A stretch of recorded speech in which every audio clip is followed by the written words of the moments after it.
let's get to our friend, the host of the Conservative Daily podcast, the conservative-daily.com, Max McGuire. Max, welcome to the show. It's good to have you as always, my friend.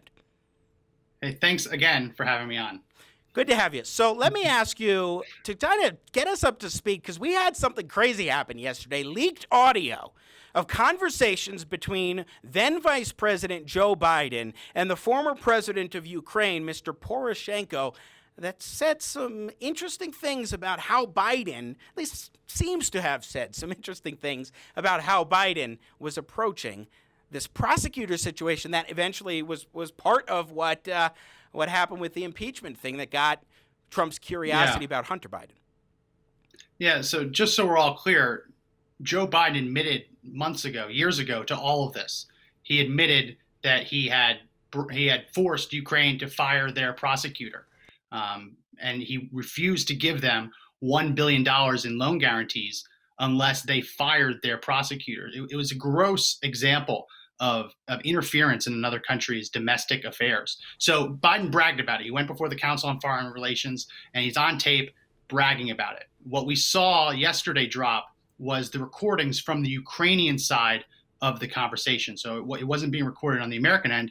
It was being recorded by the Ukrainians. And it's absolutely stunning, because the narrative that Biden and his camp had put forward was that this was just what the vice president's supposed to do. He's just supposed to look out for the American people's interests, and he was only doing what other countries were doing. But what we saw is not one, not two, but three different phone calls spread out across 3 months of Joe Biden talking to the Ukrainian president and going in depth about who their prosecutor should be, what laws they should pass to change the way that their justice system works. At one point, Poroshenko was bouncing ideas off of Biden. Does he think that this person would be okay? It's really gross. And the worst part of it all was that obviously the Ukrainians knew that they were being forced to do this. Otherwise, they wouldn't have recorded it like that. But Poroshenko, and I think you have a clip of this, Poroshenko at one point goes out of his way to say, I'm going to fire this prosecutor because you asked me to, even though he did nothing wrong. So it's really gross. It's obvious that this wasn't just what the vice president does. Vice presidents aren't supposed to get that in depth in another countries' domestic affairs, but Biden had a personal interest. We know that. This prosecutor he wanted fired was investigating his son's company. And after this audio leaked, we now know that a Ukrainian judge has allowed Viktor Shokin, that's the prosecutor's name, the Ukrainian judge has allowed Viktor Shokin's basically challenge to move forward. Shokin's claiming that he was essentially wrongfully terminated, that there was no legitimate reason to terminate him, and that Biden broke the law by forcing him out. And a Ukrainian judge has now listed Joe Biden as a potential criminal, as having potentially violated the law, and he's allowing this investigation to move forward. So lots have come out over the past 2 days. It's amazing that the mainstream media isn't covering it. But from these conversations, is there anything specific that mentions Hunter Biden, or are we extrapolating a little bit here? Sure. So Viktor Shokin, when he filed the report, when he filed the report in Ukrainian court, he filed that case. He's claiming that he was fired because he was looking into Hunter Biden, and that was the reason he was fired.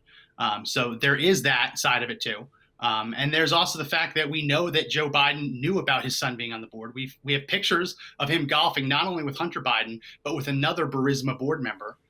So this idea that he wouldn't have known his son was on the board of Burisma, he wouldn't have known about it. We know that they talked about it, right? So it's not the full picture. It's not the smoking gun. But to have Joe Biden on tape now, to be able to hear him pressuring Ukraine relenting, and agreeing to do Joe Biden's bidding, even though the guy did nothing wrong, it's very stunning. I meet with the General Prosecutor Shokin. Yes. And despite of the fact that we didn't have any corruption charges, we don't have any information about he doing something wrong, I especially asked him, it was the day before yesterday, I especially asked him to resign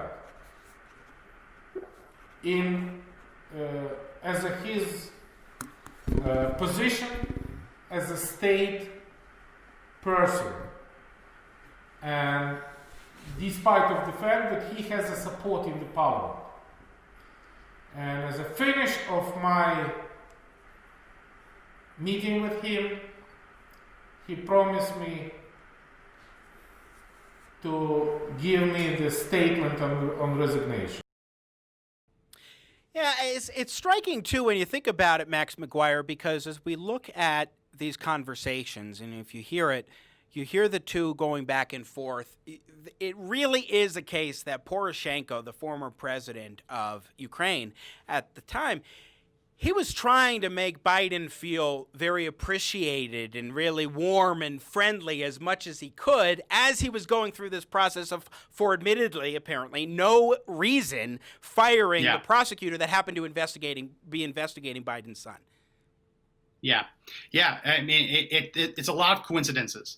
And the fact that the vice president of the United States, which, if we're being honest, the vice president of the United States really doesn't have a whole lot of power.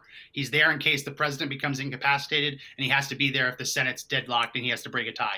Other than that, the vice president really does nothing. To have Joe Biden calling him repeatedly over the course of 3 months to basically tell him how they should run their government.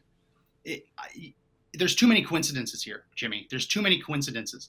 And to hear Joe Biden at the end of the tape, the last minute or two are the most stunning, because Joe Biden says he's a man of his word, and that because Ukraine did what he asked, he's going to sign off on the $1 billion. It's the textbook definition, Jimmy, of a quid pro quo, a this for that. You fire the prosecutor, I'll give you $1 billion in loan guarantees. And right now, there's more evidence of a quid pro quo that Biden did than there has ever been evidence of Donald Trump having a quid pro quo. Well, right? The Democrats always do this. It's projection. Whatever they accuse Trump of doing, they're doing themselves. And more than anything, Max, it demonstrates that there was a basis for Trump to have serious interest in what Biden was doing in order to get the Ukrainian government off his son's back. Yeah. So we don't know if Trump knew about this or if he had listened to this, but we know that Rudy Giuliani was over there investigating. We knew that Rudy Giuliani was basically relaying this information to Trump. And immediately after Trump heard about what Joe Biden had been doing, remember in the transcript, what he said is, you should look into this. This sounds horrible, right? That's all Trump actually said, that he looked at what he saw looked horrible, and he wants someone to look into it. And they impeached him for that. And here we have Joe Biden on tape with a quid pro quo, a this for that, offering to trade $1 billion if Ukraine will fire the prosecutor who just happened to be investigating his son's company. Right? This should be bombshell news. This should be all over the airwaves. Every mainstream media outlet should be covering this. But the fact that they're trying to cover up Joe Biden's obvious mental decline, they're trying to cover up the allegations against him from former staffers, it's not surprising that they're going to try and cover this up too and make this out to be some conspiracy theory. I do have to give credit, though, to the Washington Post, because I did find at least one mainstream media outlet had an article entitled "Ukrainian Lawmaker Releases Leaked Phone Calls of Biden and Poroshenko." And it's not bad. It's not a bad piece, especially for the mainstream media, actually covering something like this. So let me ask you one final question on this topic, and feel free to add anything you feel you need to, and then I want to switch gears to Michael Flynn. But when it comes to this saga of Ukraine and Poroshenko and Biden and all of that, do you think we might learn more coming about in the forthcoming weeks? And do you think that this is something that could actually impact the 2020 election, or at the very least that it should? Sure. So I'm glad you found the Washington Post piece. That was published, I believe, early today. This audio leaked yesterday around noon. Late last night. Late last night, because I found it last night. So it leaked yesterday around noon. So they sat on this for a long time. Will this go further? Yes, it will. As I mentioned, the judge in Ukraine, I'm not going to try and pronounce his name because I don't speak Ukrainian. He has, for the last month, authorized a preliminary investigation to see if Shokin's claims that he was illegally fired because of this illegal pressure from Biden, they've looked into that. The judge has now confirmed that there's enough there to actually investigate these claims that he was fired for illegal reasons. So this is moving forward in Ukraine. Whether that will get over here, anyone's guess. But even if the mainstream media isn't going to cover it, even if MSNBC and CNN are going to go dark, organizations like yours, mine, we're still going to cover this. Max McGuire again, host of the Conservative Daily podcast and advocacy director at conservative-daily.com. Let's switch gears to the Michael Flynn saga. And before we get to what Bill Barr, Attorney General, said the other day about how he doesn't expect any sort of criminal charges to be leveled against Joe Biden or Barack Obama. Let me just ask you for your 50,000-foot view of what we know now about the Flynn saga, and if Obamagate is a real thing that people should be talking about or just something that Trump has completely made up and fabricated in order to try and score cheap, bogus political points. Yeah, so as a segue, I don't think it's a coincidence that a day after Barr said there's no evidence that Joe Biden broke the law, a day after is when these tapes leaked that we just talked about. I don't think that's a coincidence. But as far as what's going on with Flynn, we learned yesterday the entirety of Susan Rice's memo. She sent this memo to herself at 12:15 p.m. on Inauguration Day. Just to make sure everyone understands, Donald Trump was inaugurated at 11:41 a.m. So technically Donald Trump was president, or was about to be president when she sent this email. I don't know how long she drafted it for. In that email had been partially classified, and what had just been declassified yesterday was this paragraph talking about how Comey and Obama were talking about whether they can trust Flynn and whether the government should be giving information to Flynn. Now realize, this was a couple of days before Flynn was going to take over as the national security advisor. And Obama and Comey are talking about whether or not to give information. So we know from Susan Rice's email to herself, it's a CYA, cover your behind email.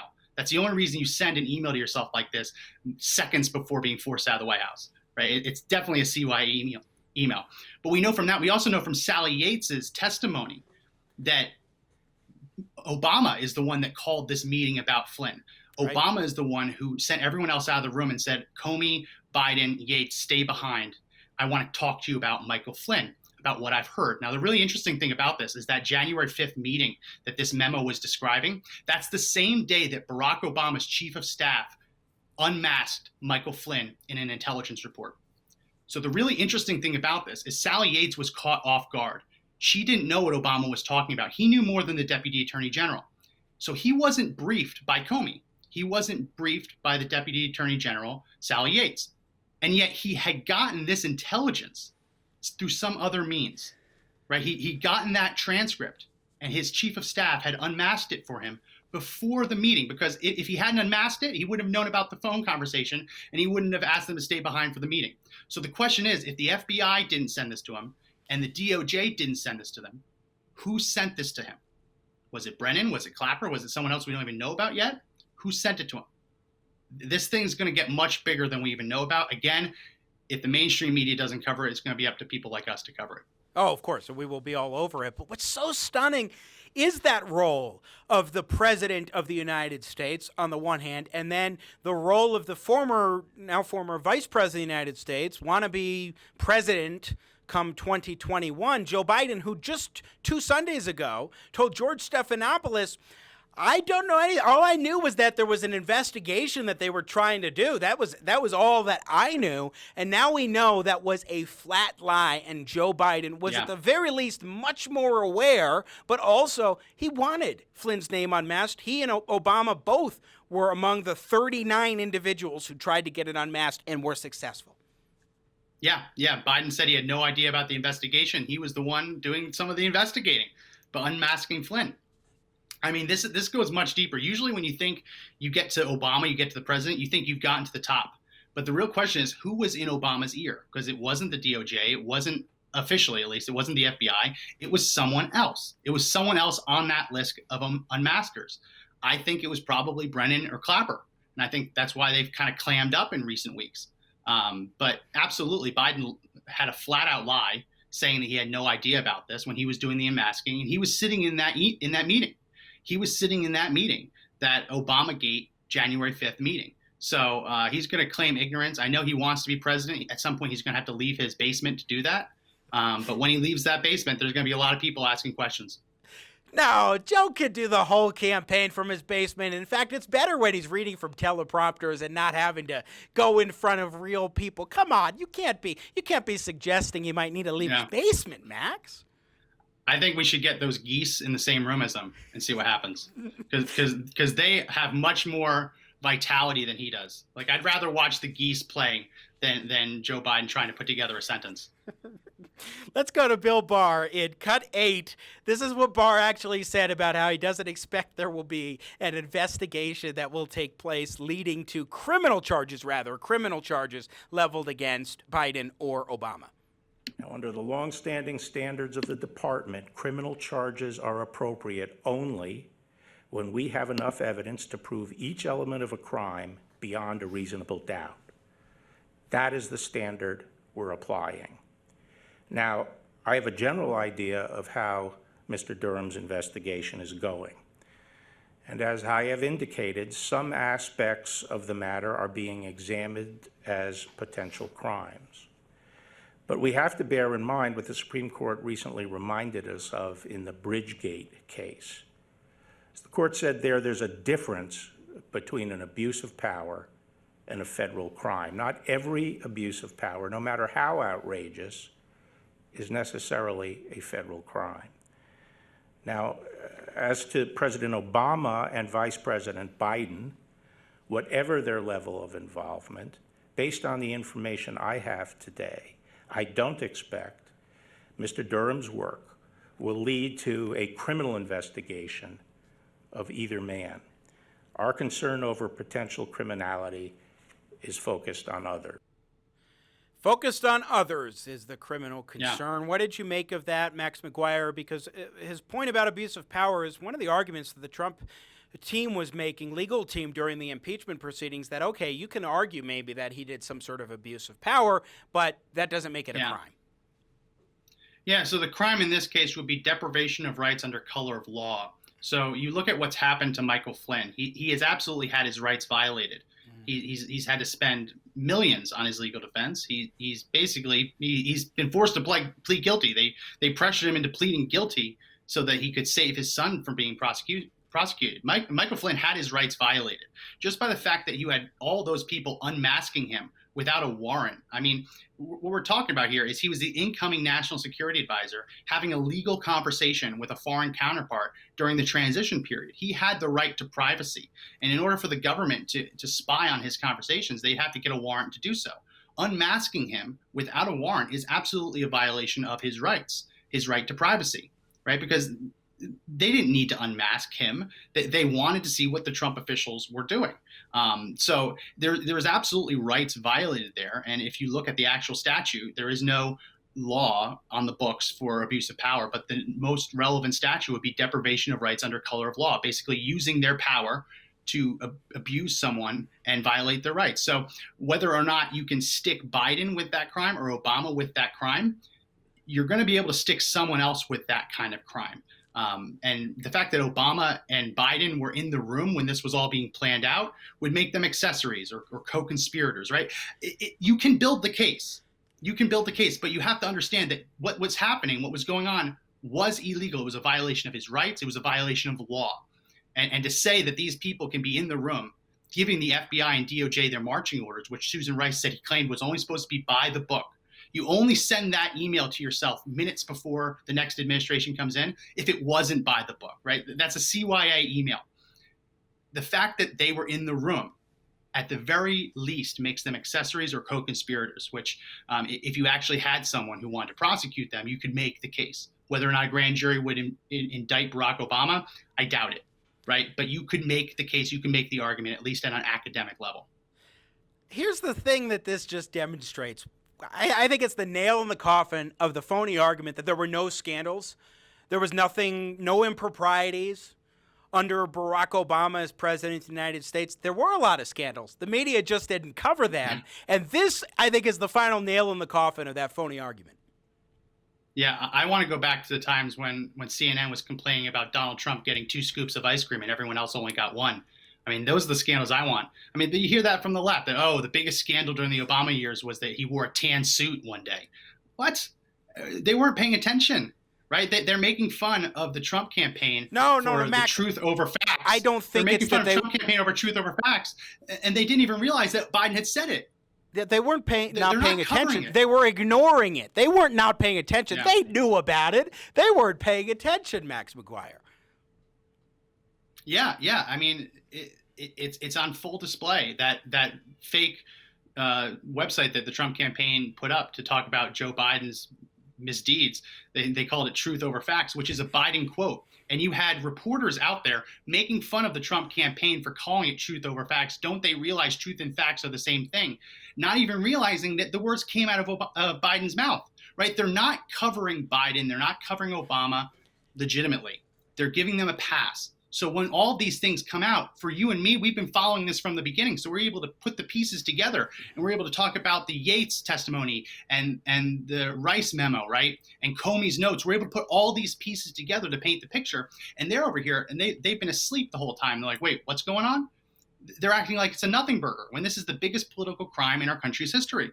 So you're never going to get a fair shake from the mainstream media because they've never given this fair coverage at all. They've called this a conspiracy theory. Right? Remember when they said that Trump was lying when he said that Obama officials were listening in on transition phone calls? Like Trump said they tapped Trump Tower. Okay, fine, they technically didn't do that, but we now know that they were unmasking Flynn's conversations during the presidential transition, presumably when he was in Trump Tower in their offices. Right? So that was called a conspiracy theory. And now they're saying, oh, it's a nothing burger. You proved it right, but it doesn't really matter. It's a joke. These people are not journalists. They're political activists with a press badge. You know, the only thing I could think that might justify truth over facts is if you believe that my truth is superior or more important than the facts. Because we do hear a lot of that on the left. What's your truth? Tell me your truth. And sometimes that trumps the facts. Yeah, speak your truth unless you happen to be accusing Joe Biden. That's right. Then go away. Max McGuire, Advocacy Director at conservative-daily.com and host of the Conservative Daily Podcast on Facebook, YouTube, Google Play, Apple Podcasts, all those places. Great to talk with you, my friend, as always. Good to see you. Thank you. Once again, Max McGuire joining us here on Jimmy at the Crossroads. Always on top of it, especially when we're talking about Obamagate and administration scandals under Obama and what's going on, sagas of Joe Biden. Always love getting insights from Max McGuire. But I do have to say this, too. The Poroshenko thing, that's stunning. It's not surprising, but it's stunning. And it does say a lot about what might have been motivating Donald Trump when he wanted to look into Joe Biden and this whole story about the firing of a prosecutor who was looking into Biden's son and what might have been the circumstances surrounding that. Biden's son's company, Burisma, where he was on the board. Striking news. And the media needs to start covering it more. You just watched a clip from Jimmy at the Crossroads. Don't miss more engaging, intelligent talk. Subscribe to the Jimmy at the Crossroads YouTube channel today. You want to catch our live show. And I love your support. I got Jimmy at the Crossroads, making sense out of no sense.